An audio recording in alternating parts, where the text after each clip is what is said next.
नमस्कार दोस्तों।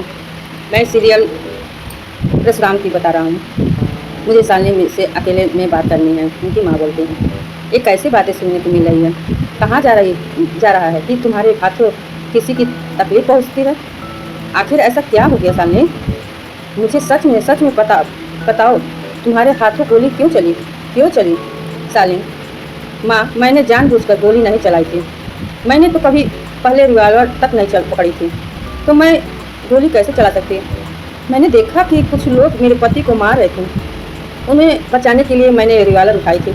मेरा इरादा उन हमलाओं को रोकने का था, लेकिन तभी धक्का मुक्की के बीच 3 गोलियां ताड़ को लग गई। माँ, नहीं, ये कैसे हो गया सालनी? माँ, मुझ पर विश्वास कीजिए, मैंने कोई अपराध नहीं करने की नीयत से गोली नहीं चलाई थी। मैं अपने पति को जान बचाती थी। माँ, मैं सालनी से मिलूंगी, चाहे मुझे कितनी भी मुश्किलें का सामना करना पड़े। मैं उससे मिलूंगी। मैं उसकी आंखों में देखकर पूछूंगी, आखिर उन दिन सच में क्या हुआ था? सालनी, माँ, क्या आपको मुझ पर विश्वास है?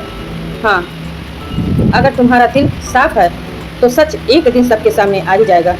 अंत में आपसे जुड़ी दूर की अब सालनी के बीच यह गुलाब का कातिल है। हाँ, यही कातिल है। इसके हाथ खून से रंगे हुए हैं। एक महिला बोलती है, हम इस कातिल के साथ एक ही घर में नहीं रह सकते। इसे अभी के अभी यहाँ से निकालो। दूसरा नहीं बोलता है व्यक्ति, निकल जाओ यहाँ से, हमें तुम्हारा चेहरा भी नहीं देखना। भीड़ में गुस्से में निकल जाओ यहाँ से।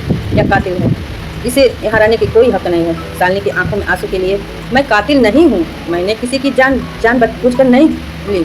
जो हुआ वह एक हादसा था। कृपया मेरी बात सुनिए। भीड़ में कोई सफाई नहीं सुननी, हमें सिर्फ इंसाफ चाहिए। सालनी, एक दिन सच सबके सामने आएगा। उस दिन आपको पता चलेगा कि मैं दोषी नहीं थी। घर का माहौल चीख पुकार और आरोपी से भर जाता है। हर कोई सालनी को दोषी ठहरा रहा था, जबकि सालनी अपनी बेगुनाही साबित करने की कोशिश करती रहती है।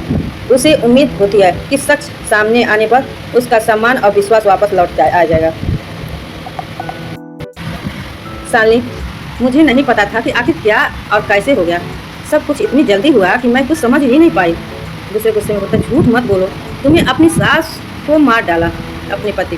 सालनी रोते हुए, नहीं, मैंने अपने पति को नहीं मारा, मैं ऐसा सोच भी नहीं सकती।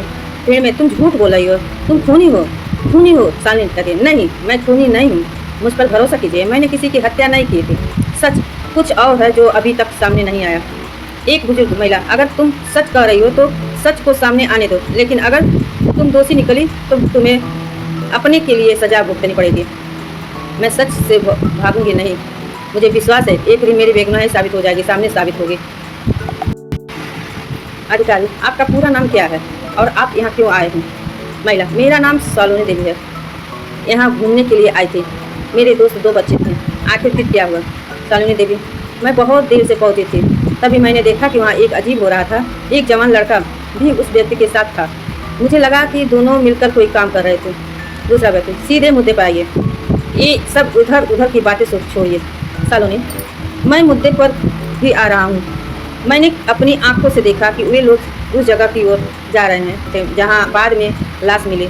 तभी मुझे लगा कि जो मैंने देखा उसका इस घटना से कोई न कोई रिश्ता जरूर है, इसीलिए मैं यहाँ सच बताने आई हूँ। अधिकारी बोलता है, क्या आप उस जवान लड़के को पहचान सकती हैं? सलोनी बोलती है, हाँ, अगर वह मेरे सामने आए तो शायद मैं उसे पहचानूंगी। उसका चेहरा मुझे अभी याद है।